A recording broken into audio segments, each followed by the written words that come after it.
Aing kelompok 7 kedengaran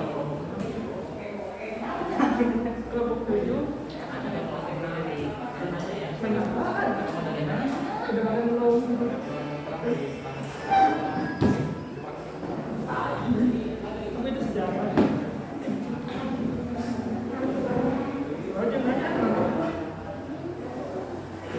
Assalamualaikum warahmatullahi wabarakatuh.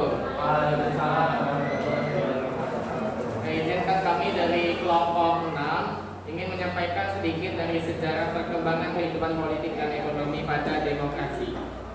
Sebelum masuk ke materi yang lebih dalam, sebelumnya di sini ada pengertian demokrasi. Demokrasi secara umum memiliki arti dari rakyat, oleh rakyat, dan untuk rakyat. Maksud pernyataan tersebut adalah sistem demokrasi itu adalah sistem yang dijalankan oleh rakyat. Jadi bagaimanapun pemerintahan itu dijalankan, rakyat tetap memiliki andil yang begitu besar dalam mengatur suatu pemerintahan. Maka di dalam sistem demokrasi ada yang namanya sistem presidensial.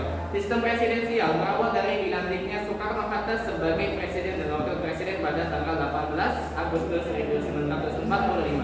Sistem presidensial dipilih oleh Soekarno-Hatta sebagai sistem yang akan dijalankan pada masa awal kemerdekaan. Karena pada masa itu Indonesia belum memiliki sistem yang tetap dalam menjalankan roda pemerintahan mereka hingga nanti mereka benar-benar matang. Sistem presidensial yang pertama, maklumat presiden wakil presiden nomor 10 tanggal 16 Oktober 1945 yang berisikan perubahan KNIP menjadi lembaga legislatif. Kedua, maklumat pemerintah tanggal 3 November 1945 tentang pembentukan partai-partai politik. Dan yang ketiga, maklumat pemerintah tanggal 14 November 1945 tentang perubahan sistem pemerintahan dari sistem presidensial ke sistem parlementer. Jadi setelah sistem presidensial ternyata dirasa tidak cukup, diubah menjadi sistem parlementer. Di sini kita akan lihat sistem parlementer dianut dan kedaulatannya sepenuhnya digenggam oleh rakyat. Berarti masih sama seperti sistem demokrasi.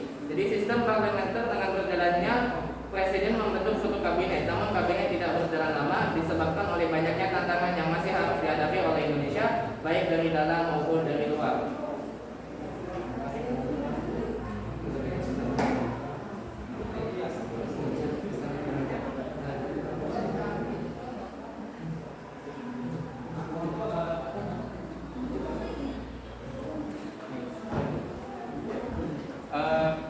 Kelebihan sistem parlementer.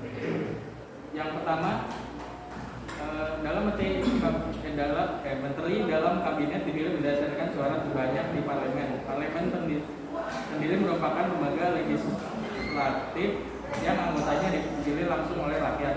Hal ini memberi yang anggapan bahwa kabinet tersebut dapat mewakili suara rakyat dalam pemerintahan.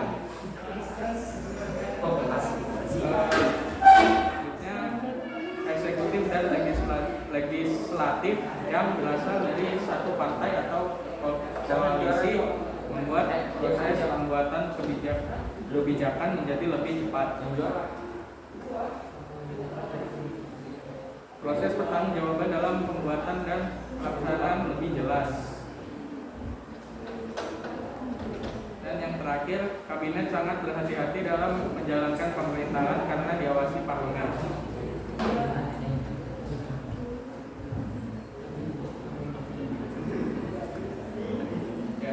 Parlemen memiliki kewenangan yang sangat besar. Parlemen juga memiliki beberapa kekurangan diantaranya. Parlemen memiliki kewenangan yang sangat besar terhadap pemerintah.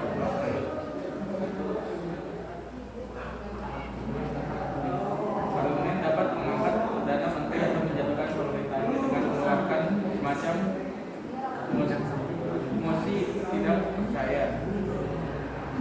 Dan beberapa kekurangan lain yang bisa dilihat di depan.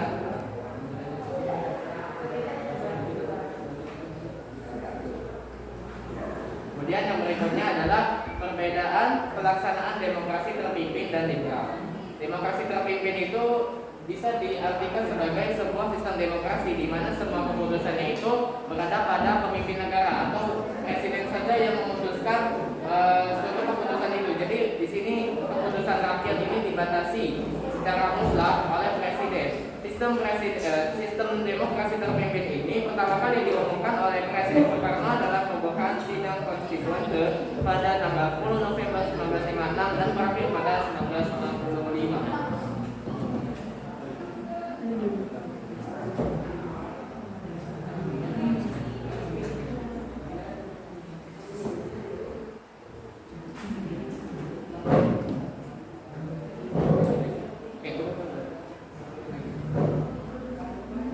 Adapun beberapa pelaksanaan dari demokrasi terpimpin bisa dilihat di depan beberapa yang tadi disebutkan. Yang pertama tadi didominasi oleh presiden, terbatasnya peranan partai politik, berkembangnya pengaruh komunis dan lain sebagainya yang bisa dilihat di depan. Selanjutnya, untuk demokrasi liberal. Demokrasi liberal atau demokrasi konstitusional adalah sistem politik yang menganut kebebasan dan melindungi hak-hak individu dari kekuasaan pemerintah. Dalam demokrasi liberal, putusan mayoritas dari proses perwakilan atau langsung diberlakukan pada besar bidang-bidang kebijakan pemerintah yang tunduk pada pembatasan agar keputusan pemerintah tidak melanggar kemerdekaan dan hak individu seperti tercantum dalam konstitusi.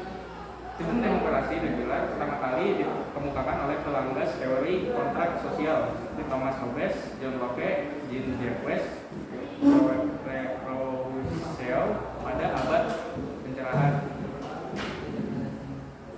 Landasan demokrasi liberal di maklumat pemerintahan tanggal 3 November 1945, Konstitusi RIS 1949 pasal 116 ayat 2, Konstitusi UUD sementara tahun 1950 pasal 83 ayat 2.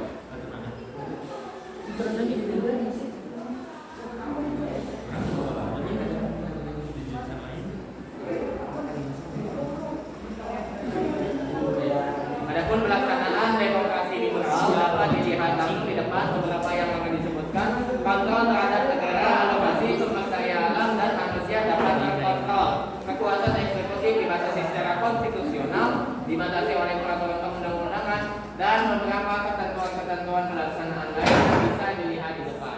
Adapun pada akhirnya kita telah mencapai pada akhir materi yang dapat disimpulkan adalah beberapa sistem demokrasi yang diterapkan pada masa awal kemerdekaan merupakan sistem-sistem yang dalam hal ini masih dalam tahap perkembangan. Bahkan sampai saat ini Indonesia kita bisa terlihat masih belum dapat menentukan landasan yang tetap dengan banyaknya gejolak-gejolak yang terjadi seperti demo dan lain sebagainya. Mungkin ada yang mau ditanyakan?